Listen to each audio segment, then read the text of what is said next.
देखो आज पाइथागोरस से रिलेटेड क्वेश्चंस को हम लोग करेंगे। पाइथागोरस थ्योरम ऑलरेडी तुम लोग को बता चुके हैं। तो पाइथागोरस थ्योरम जानते हो कि किसी भी राइट एंगल ट्रायंगल में अगर मेरे पास कोई एक राइट एंगल ट्रायंगल है, लेट्स ABC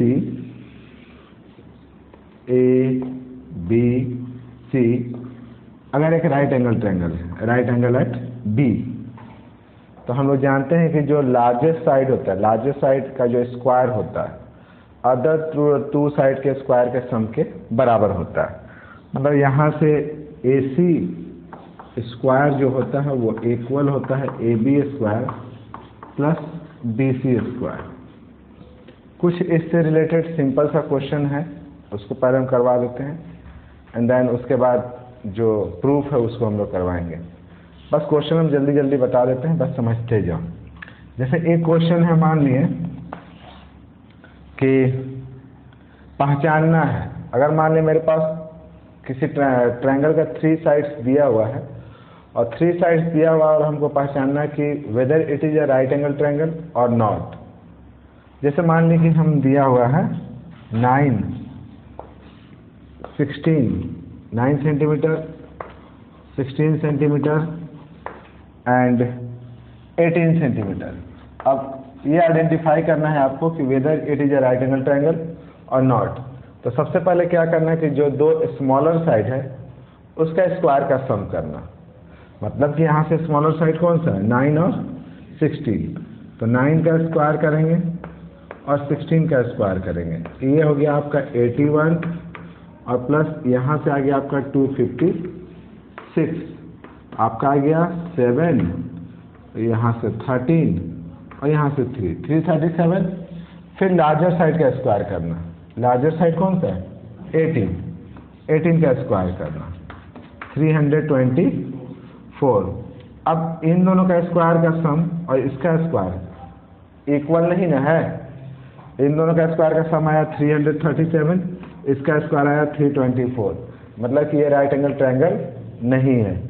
अब उसी तरीके से अगर मान लें कि एक दूसरा ट्रायंगल लेते हैं जैसे अब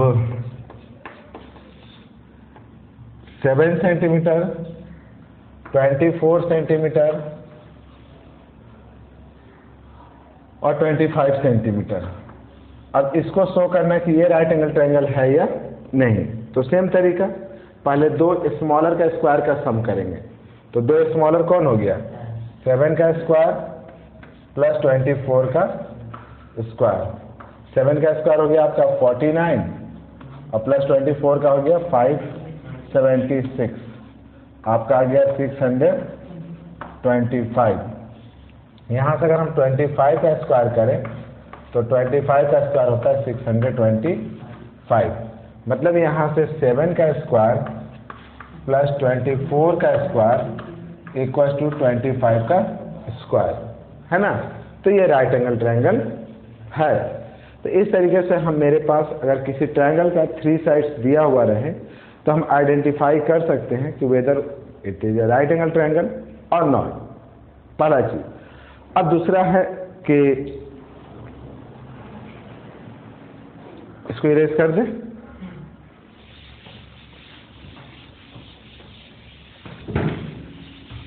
अब जैसे क्वेश्चन अब आगे बढ़ते हैं तो क्वेश्चन है कि मान लीजिए कि a man goes 80 meter due to east then 150 meter due to north. तो ईस्ट, नॉर्थ, साउथ जो भी हो, पहले तुम ऐसे बना लो। ये हो गया ईस्ट, नॉर्थ, वेस्ट और ये हो गया आपका साउथ। पहले क्वेश्चन क्या कर रहा है कि a man goes 80 meter due to east. तो पहले एक आदमी है जो जा रहा है 80 मीटर ड्यू टू ईस्ट। पहले इस पॉइंट से वो 80 मीटर ड्यू टू ईस्ट गया एंड देन उसके बाद गया है 150 मीटर नॉर्थ। अब आपको बताना क्या बोल रहा है कि how far is from the starting point.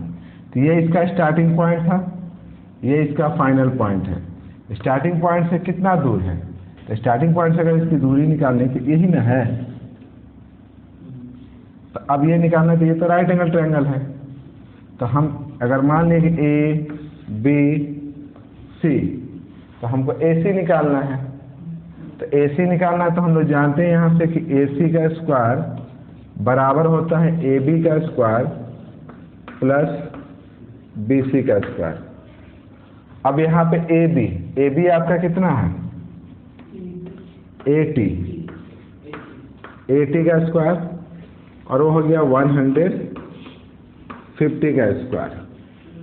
ठीक, 80 का स्क्वायर अगर आप कीजिएगा तो आ जाएगा 6400 और फिर ये आ जाएगा 22500, जोड़ दिया तो 28900। ठीक है ना। तो अब यहाँ से अगर AC निकालिएगा, ये AC स्क्वायर है, AC स्क्वायर 28900। तो अगर आप AC निकालिएगा तो यहाँ पे आप रूट चढ़ा दीजिए 28900। 289 जो होता है वो 17 का स्क्वायर है। तो आप यहाँ से 17 लिखिए। अब ऐसे देख लो, यहाँ पर 2 जीरो रहेगा ना तो 1 जीरो बाहर आएगा। मीटर है तो मीटर। आदमी जो है अपने स्टार्टिंग पॉइंट से 170 मीटर दूर है। सेम उसी तरीके से एक और क्वेश्चन है कि a man goes 10 meter due to south, मतलब कि पहले वो साउथ गया है। साउथ गया है तो पहले हम क्या करेंगे, ये एक क्वेश्चन मान लीजिए, क्वेश्चन नंबर आपका आर्य सवाल बुक का एक्सरसाइज 4D है। यहाँ पे 4D मेरे बुक से देखिएगा तो 4D है। क्वेश्चन नंबर ये है 2। अब थर्ड क्वेश्चन देखिए। थर्ड क्वेश्चन में कह रहा है कि एक आदमी है जो पहले 10 मीटर ड्यू टू साउथ जाता है। तो ये स्टार्टिंग पॉइंट हो गया, पहले साउथ मतलब नीचे कितना 10 मीटर। फिर बोलता है कि जाता है वेस्ट 24, फिर 24 वेस्ट जाता है। वेस्ट का मतलब किधर हो गया, कितना जाता है 24 meter. How far is from the starting point. तो फिर ये वाला निकालना है। ऐसे ये स्टार्टिंग पॉइंट ए से बी पे गया एंड बी से सी पे गया।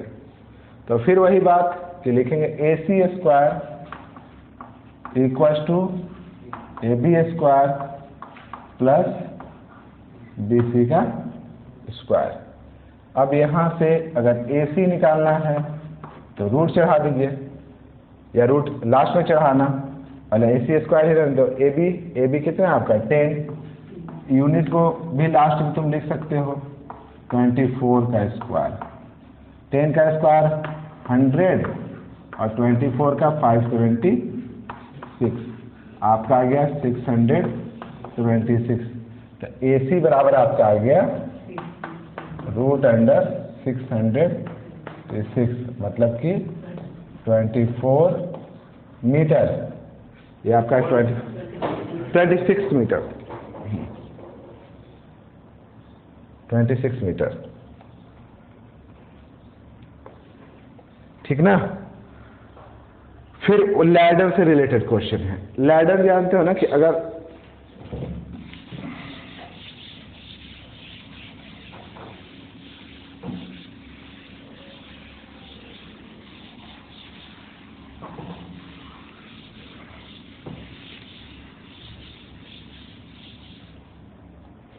दिया हुआ है कि a 30 meter long ladder reach a window of building 20 metre above the ground, मतलब कि लेट्स ऐसे है, ये मान लीजिए मेरा सरफेस है, यहाँ पे एक बिल्डिंग है, बिल्डिंग में कहीं पे यहाँ पे एक विंडो है, यहीं पे ये समझ लिया विंडो है, जो कि 12 मीटर ऊपर है, ग्राउंड से 12 मीटर ऊपर में एक विंडो है।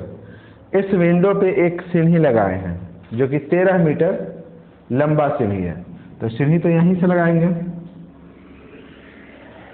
कौन वाला सीढ़ी, वही सीढ़ी, देखो ये वाला, ऐसे करके सीढ़ी लगा दिए। खिड़की जो है 12 मीटर ऊपर है और 13 मीटर लंबा सीढ़ी है। अब पूछ रहा है कि determine the distance of a foot of ladder from the building. ये बिल्डिंग के फुट से ये लैडर की कितनी दूरी है, ये वाला निकालना है। तो पहले हम लोग लिख लेते हैं, मान ले कि ये मेरा ए बी और ये लेते हैं सी। तो अगर हम लोग पाइथागोरस थ्योरम यहाँ पे लगाएं तो हम लोग जानते हैं ना कि ए बी का स्क्वायर प्लस बी सी का स्क्वायर इक्वल्स टू होता है ए सी का स्क्वायर। दो स्मॉलर साइड का स्क्वायर का सम लार्जर साइड के स्क्वायर के बराबर होता है, पढ़ चुके हैं। अब यहाँ पे ए बी आपका देखिए कितना है 12। ए बी आपका है ना 12, तो इसको आप 12 रखिए, 12 का स्क्वायर। बी सी तो नहीं पता आपको, बी सी निकालना है, तो बी सी के जगह पर हम लोग बी सी स्क्वायर और ए सी के जगह पर लिखेंगे 13 का स्क्वायर। ये हो गया 144 बी सी स्क्वायर, यहाँ पे 169। तो B C square equal to कितना हो गया 169 माइनस 144 20। तो इसका मतलब बी सी जो है स्क्वायर हटाएगा तो इधर रूट चढ़ जाएगा 5 मीटर। मतलब लैडर जो है बिल्डिंग से 5 मीटर दूर है, ठीक ना। वैसे ही ladder place in such a way that foot is a distance of 15 metre. अब क्वेश्चन को वैसे घुमाते रहेगा कि अब लैडर जो है ना वो 5 में आओगे, तो लैडर जो है बिल्डिंग से दिया हुआ है कि 12 ladder place in such a way that foot at a distance 15 metre from the wall and stop reach the window 20 metre above the ground, find the length of the ladder. निकल जाएगा।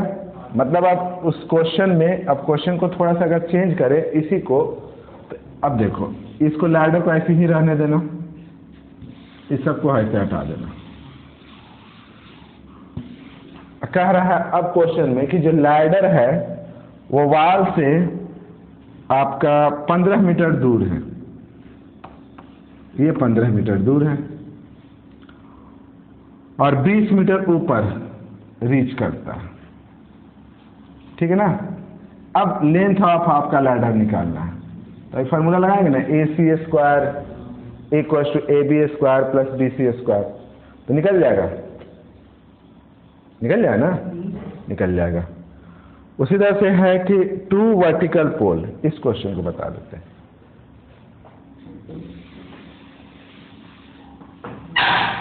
देखिए दिया हुआ कि 2 vertical pole height 9 metre and 40 metre stand plane ground. मतलब ये एक ground है, यहाँ पर 2 पोल है, एक 9 मीटर का है और एक 40 मीटर का है, ठीक है। 9 मीटर का है और 40 मीटर का है। दिया हुआ है कि the distance between their feet is 12 metre. इन दोनों का डिस्टेंस बिटवीन देयर फीट, ये फीट हो गया, इन दोनों का डिस्टेंस बिटवीन द फीट है 12 मीटर। तो 2 पोल है, दोनों की लंबाई दी हुई है, एक का 9 मीटर एक का 40 मीटर, और दोनों का फीट के बीच का जो डिस्टेंस है वो है 12 मीटर।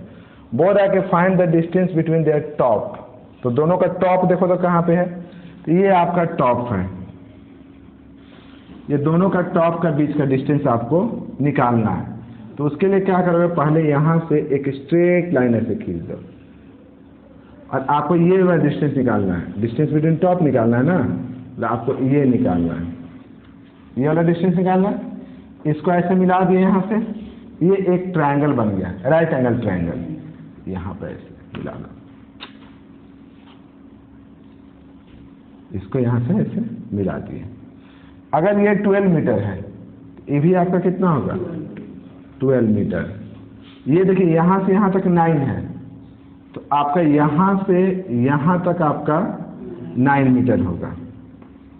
ये ऊपर वाला कितना होगा,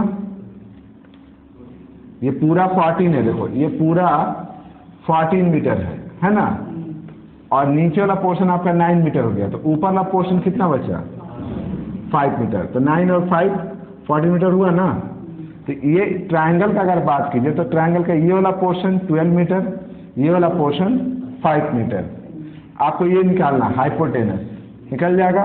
मान लो यहाँ पे फिर लिख देंगे ए बी सी, आपको निकालना है ए सी, मतलब कि डिस्टेंस बिटवीन द टॉप, आप यहाँ पे लिख भी सकते हैं distance between the top is A C, ठीक ना। तो ए सी इक्वल्स टू आपका आ गया ए बी का स्क्वायर प्लस बी सी का स्क्वायर, तो ए बी आपका आ गया कितना है 12 का स्क्वायर प्लस 5 का स्क्वायर, मतलब आप इसको सॉल्व कीजिए तो 169 आएगा। तो ए सी बराबर आएगा रूट अंडर 169, मतलब कि 13 मीटर, ठीक ना। तो क्वेश्चन नंबर ये 6। क्वेश्चन नंबर आपका 7 है, guy wire attach to a vertical pole of a height 18 metre is 24 meter long and has stake attached to the other end. How far from the base the pole should be stack the diagonal so that the wire will be taut. देखो एक क्या करता दिया हुआ है कि एक लड़का है, जो एक वर्टिकल पोल है 18 मीटर ऊंचा, वर्टिकल पोल है ये 18 मीटर ऊंचा है, इसमें एक रस्सी बांधता है, एकदम स्ट्रिंगी ने बोल रहा है लॉन्ग स्टेक अटैच, मान लीजिए धागा होगा रस्सी से बांध देता है जो 24 मीटर लंबा है, धागा जो 24 मीटर लंबा है। बोल रहा उसको ग्राउंड में कहाँ पे बांधे इस 24 मीटर को ताकि एकदम टाइट रहे, तो टाइट रहे तो मान लीजिए यहाँ बांधा, तो टाइट रहे तो एकदम ऐसे टाइट रहे, एकदम रहेगा ना। और कितना लंबा है तो 24 मीटर, ये कितना है 18 मीटर। अब पूछ रहा है कितना दूर बांधेगा, इस पोल से कितना दूर बांधेगा, तो आपको BC निकालना है ना। तो फिर क्या लिखेंगे, हम लिख देते हैं यहाँ पे AB का स्क्वायर, ये आपका क्वेश्चन नंबर 7 है। 4D अगर RS वाल का बुक होगा तो उसमें देख लेना।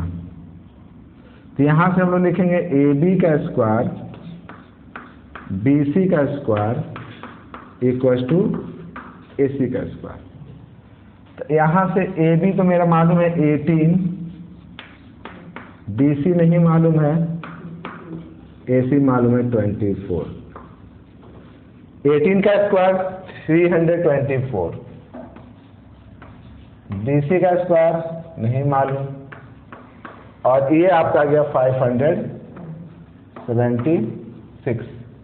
तो BC स्क्वायर बराबर आपका कितना आ गया 576 324, माइनस कीजिएगा तो आपका 250 आ जाएगा, 250 है ना,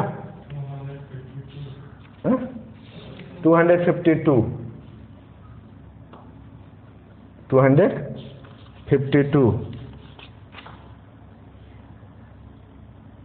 ठीक है। अब यहां से BC आ गया, तो BC स्क्वायर, तो BC बराबर कितना हो गया रूट अंडर 252। अब 252 को फैक्टराइज करके देख लेते हैं कि क्या आता है बाहर। 252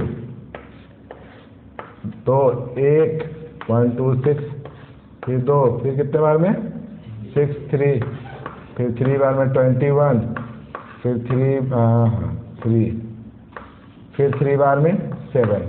तो ये आ गया आपका 2 × 2 × 3 × 3 × 7, 2 × 3 × 7 रूट 7। 7 का नहीं है पेयर, जिसका पेयर रहेगा वो बाहर आएगा, तो मतलब आ गया आपका 6 √7 मीटर। ठीक है। नेक्स्ट क्वेश्चन 8 नंबर जो फिगर है, फिगर हम समझा देते हैं, ठीक है ना।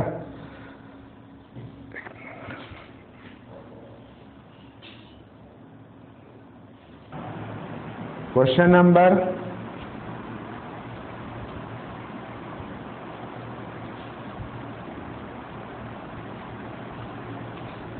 8 फिगर है, फिगर को हम समझा देते हैं।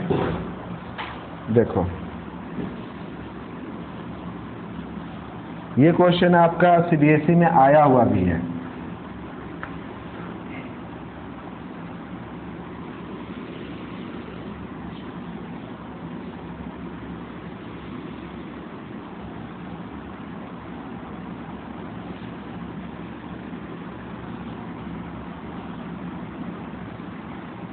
पी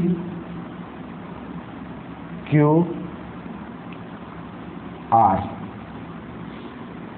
और पी क्यू आर के इंटीरियर में एक और ट्रायंगल है जो राइट एंगल ट्रायंगल है।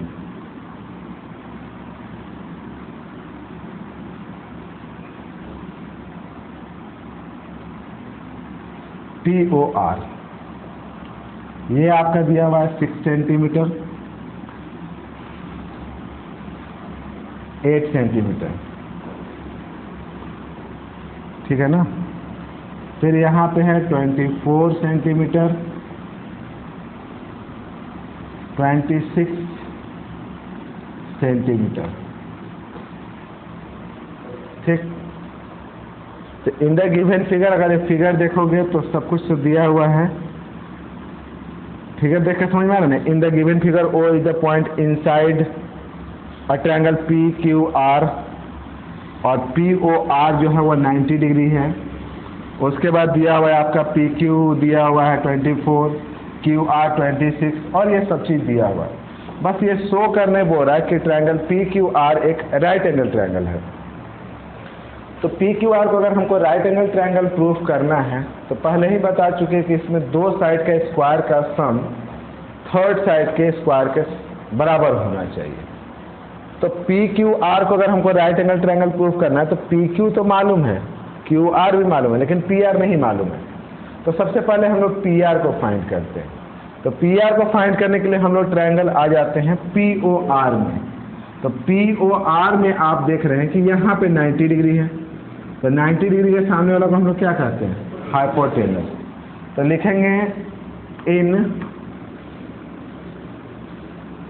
राइट एंगल ट्रायंगल, क्योंकि ये पी ओ आर जो है राइट एंगल ट्रायंगल है। तो in right angle triangle P O R, तो पी आर का स्क्वायर, पी आर आपका हाइपोटेनस है, तो पी आर का स्क्वायर बराबर क्या लिखेंगे? ओ पी का स्क्वायर ओ आर का स्क्वायर, ठीक है ना। तो पी आर, तो पी आर आप यहां से कीजिए। तो ओपी कितना है आपका? 6 का स्क्वायर 8 का स्क्वायर, मतलब कितना हो गया? 36 और 64, मतलब आपका आ गया 100। तो P are square, P are अब लिख देंगे, ये पी आर स्क्वायर था, ठीक है ना। तो स्क्वायर हटाएंगे तो इधर चढ़ जाएगा रूट, तो रूट 100, मतलब आपका आ गया 10 सेंटीमीटर। अब हमको पी क्यू आर का तीनों साइड मालूम है, पी क्यू आर का तीनों साइड मालूम है, ये आपका आ गया 10 सेंटीमीटर। तो अब इस ट्रायंगल का दो स्मॉलर साइड कौन हुआ? 24 centimetre and 10 centimetre. Larger side हुआ 26 सेंटीमीटर। तो पहले दो स्मॉलर साइड का स्क्वायर का सम करते हैं। तो फिर यहाँ लिखते हैं कि हियर,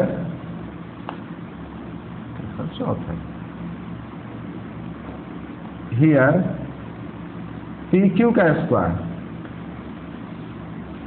पी क्यू का स्क्वायर और पी आर का स्क्वायर, पी क्यू का स्क्वायर करो, पी आर का स्क्वायर करो। तो पी क्यू का स्क्वायर कितना हुआ? 24 का स्क्वायर और यहाँ पे 10 का स्क्वायर, 24 का स्क्वायर कितना होता है? 576 और 10 का स्क्वायर 100, कितना आ गया? 676 सेंटीमीटर स्क्वायर, ठीक है ना? सेंटीमीटर स्क्वायर वो लगेगा। अब आपका आ गया क्यू आर। अब आप लिखे क्यू आर का स्क्वायर, तो क्यू आर कितना है आपका? 26 का स्क्वायर। 26 कितना होता है? 576 676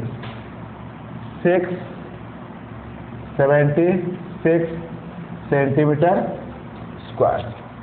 तो यहाँ से क्लियरली आपको नजर आ ही रहा होगा कि पी क्यू का स्क्वायर प्लस पी आर का स्क्वायर बराबर है क्यू आर का स्क्वायर, क्योंकि इन दोनों का सम 676 और ये भी आया 676। तो यहाँ पर लिखेंगे हियर पी क्यू का स्क्वायर प्लस पी आर का स्क्वायर इक्वल टू है क्यू आर का।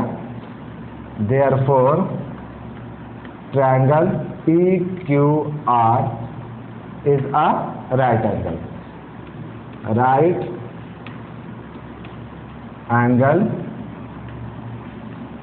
ट्रायंगल। क्लियर? इजी है, समझ गया ना? उसके बाद आपका क्वेश्चन है कि ABC आइसोसेलेस ट्रायंगल है।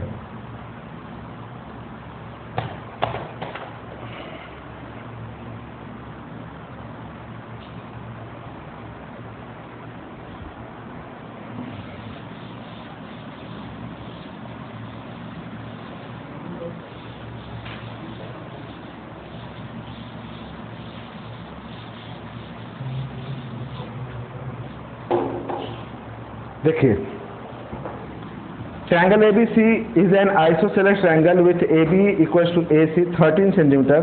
The length of altitude from A to BC is 5 centimeter. Find BC. ठीक, तो एक आइसोसेलेस जिसका दो साइड इक्वल है, इक्वल साइड आपका दिया हुआ है।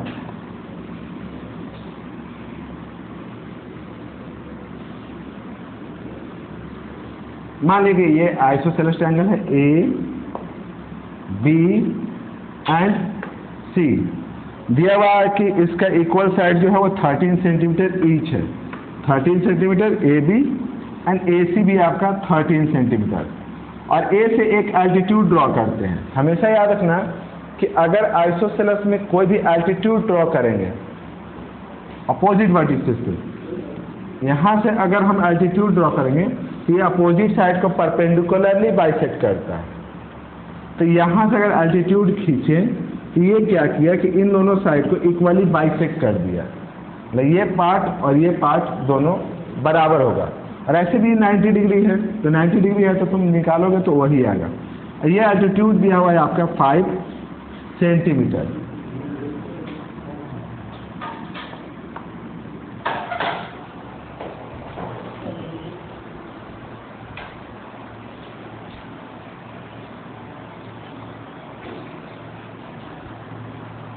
देखो, तो हम बात कर रहे थे कि ये एक आइसोसेलेस ट्रायंगल है, ट्रायंगल ABC, जिसमें AB 13 सेंटीमीटर है और AC आपका 13 सेंटीमीटर है। परपेंडिकुलर जो एल्टीट्यूड है वो AD है। आपको BC निकालना है, तो BC निकालना है तो आप जान ही रहे कि ये जो है एक राइट एंगल ट्रायंगल है। ABD एक राइट एंगल ट्रायंगल है। तो जब राइट एंगल ट्रायंगल है तो वहाँ से हम AD square plus BD square, तो हम लोग लिखेंगे कि इन right angle triangle, right angle triangle. अब राइट एंगल ट्रायंगल ले लीजिए यहाँ से आप, तो राइट एंगल ट्रायंगल लिख लीजिएगा तो यहाँ से लिखिएगा AD का स्क्वायर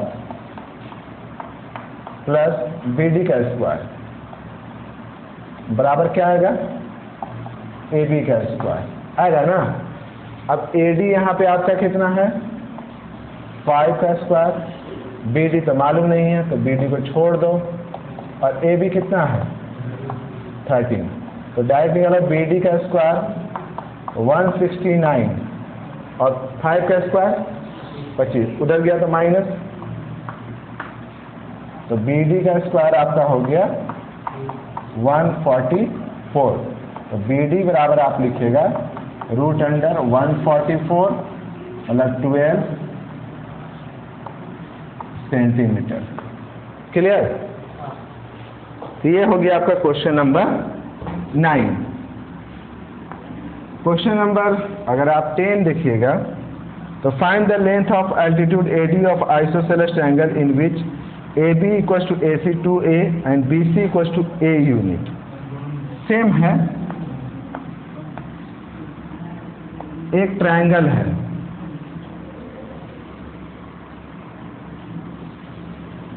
देखो A B C, ABC एक आइसोसेलेस ट्रायंगल है जिसमें equal side 2A and 2A दिया हुआ है, और जो बेस है वो आपका दिया हुआ कितना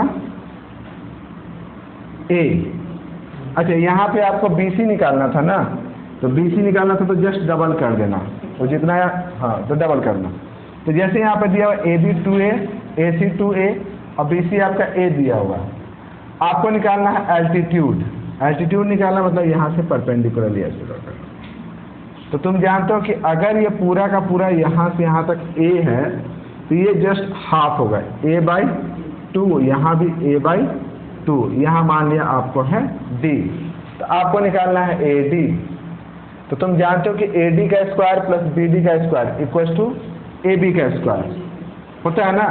तो हम यहाँ से लिखेंगे AD का स्क्वायर प्लस BD का स्क्वायर इक्वल टू AB का स्क्वायर।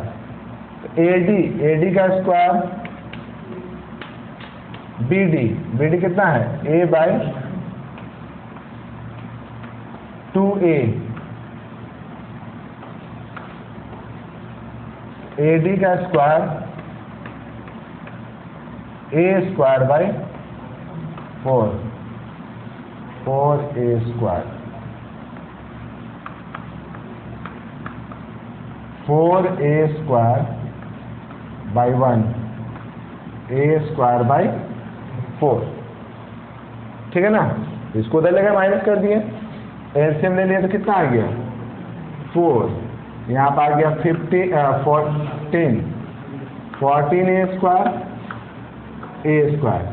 कितना आ गया 15A²/4। तो इसका मतलब AD कितना हुआ, AD अगर आप निकालिएगा तो √15A² बाय में 4, √15/2A। तो इसका एल्टीट्यूड हो गया आपका √15/2A। मतलब यहाँ एक आइसोसेलेस ट्रायंगल दिया हुआ था 2A बेस दिया हुआ था A, और हमको यहाँ से एल्टीट्यूड निकालना था। ठीक है भैया। एक सेम वैसे ही है कि अगर इक्विलैटरल ट्रायंगल है, साइड 2A दिया हुआ है, find each of its altitude. तो कुछ नहीं, अगर इक्विलैटरल ट्रायंगल भी रहेगा तो आप यहाँ 2A करना, यहाँ 2A करना और यहाँ भी 2A कर देना। इक्विलैटरल ट्रायंगल में सारा साइड इक्वल होता है, तो यहाँ 2A, यहाँ 2A और यहाँ भी 2A। अगर ये पूरा 2A लेंगे तो ये A हो जाएगा और ये मेरा A हो जाएगा, और बाकी फार्मूला सेम लगा के एल्टीट्यूड निकालना है। समझे? इक्विलैटरल ट्रायंगल है अगला क्वेश्चन में कि इक्विलैटरल ट्रायंगल है जिसका साइड 2A है, तो इक्विलैटरल ट्रायंगल में उसका सारा साइड इक्वल होता है, और जब एल्टीट्यूड ड्रॉ करेंगे तो बेस को वो बाइसेक्ट करेगा। तो अगर हम लोग इसको फिगर को थोड़ा सा चेंज कर दें, यहाँ पे इसको कर दो, इसको भी 2A कर दो, 2A। तो ये आपका A हो गया, ये आपका A हो गया, ये आपका क्या हो गया इक्विलैटरल ट्रायंगल। फिर एल्टीट्यूड निकालना है, निकालोगे ठीक ना।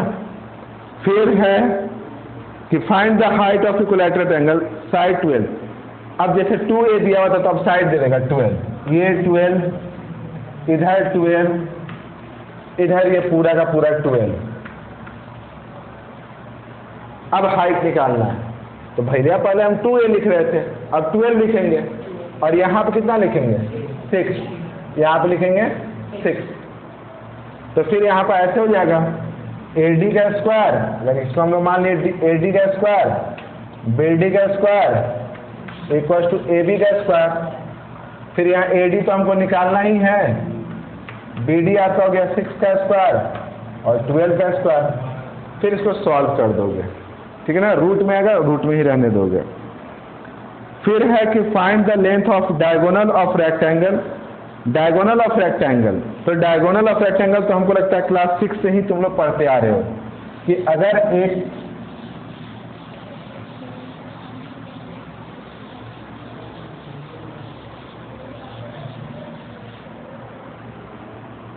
ये मान लिया कि मेरे पास